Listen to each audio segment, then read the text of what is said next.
Word through the grapevines is there has been multiple threats towards Deion Sanders and Colorado Buffalo players and staffs. More on it now. Appreciated, underrated, but the best. Yes, now I cross my chest, I'm impressed. No, I don't stress, cause you know I'm staying blessed. I'm coming, baby. I'm 9, told you 9K. The lights don't blind me, see, I'm used to the fame. Prime, been prime, I'm before my time. 7-figure hitter, way back since 89. Been good to me. I've been broke so many times, I don't want to believe. Mama say it's my fault, I wear my heart on my sleeve. Niggas best up on my...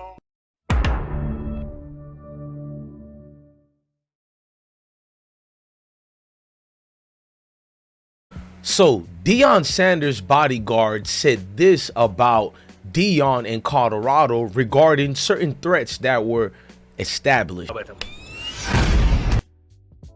Deion's bodyguard would go on to elaborate on more specific details regarding certain rumors of threats aimed towards Deion.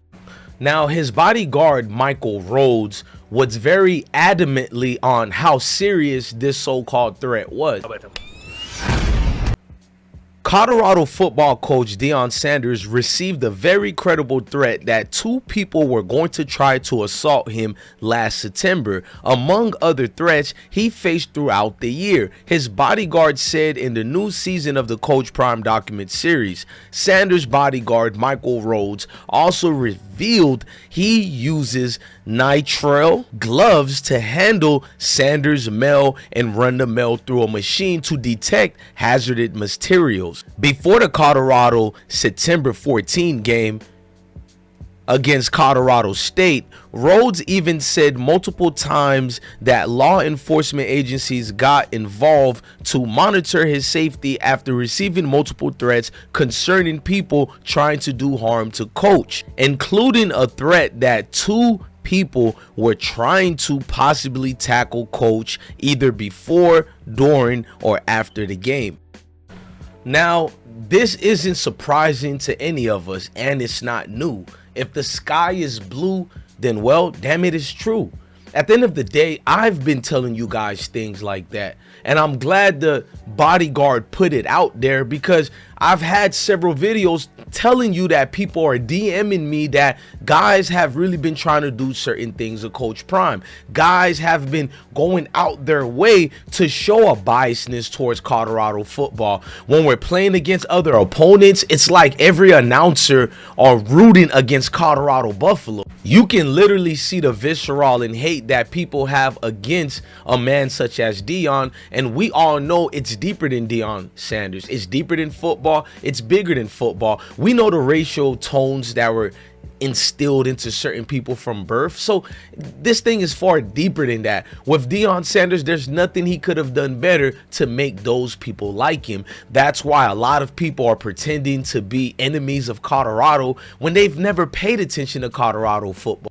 My life has been threatened more by so-called football fans than the hip-hop content that I cover. So yes, I believe that without a doubt. There are people out here who feel a level of insecurity when melanated brothers accomplish something that their forefathers couldn't even accomplish. So in other words, they were raised to understand that the lowest of their kinds are supposed to be better than us, at least their way of thinking. So when us and we come from the mud and we establish dominance over them, at least through intellectual mentality, at least through physical working hard and building something, it demolished their basically complex of inferior emotions that they detect towards you. For instance, when we had the game against not just Colorado State, but Texas Tech, and you seen all those fans throwing tortillas, impeding the progress of the players. But guess what they were throwing too? Full bottles of Gatorade. All my people told me who were at the game that, bless one, they were throwing full bottles at the players too. And a lot of people didn't believe me, but even Coach Prime during the game told the refs they were throwing bottles as well. For instance, if you can read up on what was said, Colorado finished the season 9-4, and we understood that. But during the game, in one game, it was a 41-27 win at Texas Tech in November. The crowd got so out of hand that Sanders pleaded with the game officials to do something about it. Episode 5 of the new season captures the sound, and which Sanders said to the ref, "There gotta be something said to the crowd," Sanders told the game officials during the game. Now they throwing bottles and everything now. There's gotta be something said. And one of the officials then replied with his own warning to Sanders. Would you like to know what that official has said? Because we covered it. A lot of people covered it. This is what the official said to Deion Sanders when he was asking for his players and himself to be protected from a hostile racial crowd who clearly didn't like them and were throwing projectiles, such and such, full watered down bottles that became instruments of violence. This is what the game officials referee said to Deion Sanders. One thing I was going to come and tell you, coach, is that the next time you guys score again and your players are blowing kisses to the crowd, the official said. This remark set Sanders off while Sanders was expressing concern for his team's safety. The game official was bringing up the behavior of Colorado players. He said, "Hey, we can blow what we want," Sanders replied, raising his voice. "That ain't got nothing to do with no throwing no bottles, man. I don't want to hear that bull junk. They throwing it. I don't want to hear that. Blowing a kiss ain't got nothing to do with that. That's football. That's football." We'll be right back after this commercial break. Hey, I've been on drugs. I've been through hell. You know what I'm saying? I did most of the movies on cocaine. All About the Benjamins. I used to sit in Ice Cube's trailer in the morning and be crying. Tears. He like, "Mike, wipe your face, man. You a king, nigga. Stop doing this shit to yourself." I'm sitting there wiping myself because I had survivor's remorse. I was so sad that I left all them niggas here in this city and I was famous. And when I would come home, I wanted them to be happy for me, and they was mad at me. So I said, damn, I gotta destroy myself for you to like me. I was like, damn, my favorite nigga, it seemed like he liked me more when I'm coming down off coke and I'm crying and I hate myself. He was like, "Oh man, I love you, nigga. I'm praying for you." But when I wasn't high and I was working out and I looked good, he's like, "Nigga, you think you better than me." I said, "Nigga, how is my success a reflection of your failure?" And that's what happens to the kids. They around here killing themselves, trying to fit in with somebody who's fucked up. That's the truth.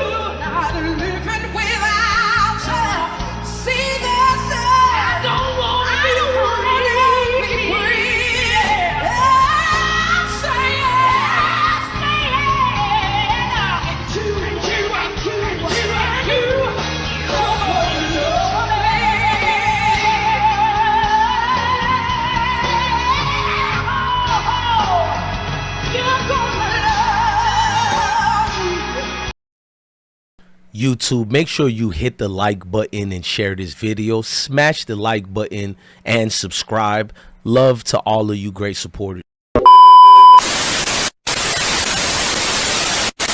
See, a very small number of you guys in the comment sections was like, "Bless Warren, you're a professional victim. Even Deion Sanders didn't care." You're a liar. Deion Sanders did care. His players cared. His son cared. I cared. And we called it out. Guess who didn't call it out? Fox Sports didn't talk about it. ESPN pundits such as Stephen A. Smith and Club Shay Shay. You know what my grandma used to say? If it quacks like a duck, then you're cackling other men out here. But that's another another story, allegedly, and that's how we're gonna. To make it bad, even the announcers during the games were protecting the fan base. They were talking about this is tradition. It's tradition to throw bottles at players that become projectiles. Can you imagine if this was like at a HBCU such as Jackson State, throwing bottles at a football team, specifically predominantly Mayo, and we're throwing objects at them? We all know what the headlines would be. All these conservative dudes would come out and be like, these people can't control themselves, look at them. The truth is, everybody knew what was going on, and they didn't want to talk about it because the truth of racial divide makes the entire room uncomfortable. Look, don't blame me for that racism. It was here when I got here. I didn't make this up. So when I scared to say the sky is blue is true, you get mad at me. Another thing about a small group of you people, well, really a large one if you look at social media, you'll get mad at the guy calling out the evil races, but you'll skip past the racist derogatory things they're saying towards us, and you dismiss them as it's nothing, and you use your anger to harp on someone like me calling them out. So in other words, you defend evil people while trying to call out good people. Look, what Deion Sanders told the officials was correct. Just because we're blowing kisses at the fans, why should we subject it to be getting hurt and being harmed thrown our way? The fact that the ref was even allowed to have that open conversation with Deion Sanders and not have any ramifications towards him, it tells you everything about the NCAA that you need to know. Then you'll understand why we support Colorado and Deion Sanders. They're trying to change something, and to change it, Deion got to go up against everybody. They're all in the same code and tactics that they're using against him. It's not new. It's been being used for the last 100-something years. If we're talking about the sport of football, including melanated people, this is nothing brand new. Look, man, much love to Deion Sanders, aka Coach Prime, but even more love for his bodyguard, Michael Rhodes, for having intestinal fortitude to acknowledge what's going on and not just merely being a court jester like so many brothers and sisters I have seen online from these YouTubers, these people in the comments. They think I'm the angry brother when I'm always happy on YouTube. You go to my channel when we're live streaming, we're doing love connections, we're hooking up people together. We're not angry over here. You think I'm angry because you're angry. You're angry that I called out the evil races and you fall under that. And the scripture tells you a hit dog will always bark the loudest. So you're just yapping at night right now, and shh, the neighbors are trying to go to sleep. Save all that yapping and barking for somebody who gives a damn. I'm DJ Bless One, the best one, the absolute best one, a man that stands with integrity, that don't fall for anything you people throw out, these little trinkets, or as a man used to say, you dudes are dancing out here for butter biscuits, and the butter biscuits is hot and warm. Y'all might as well go get it. Look, at the end of the day, this is always going to be bigger than football, deeper than football. That's why I tell you at the end of every video to love your family, to love your kids, and stay blessed. Deuces. Tell me how you guys feel about this in the comment section.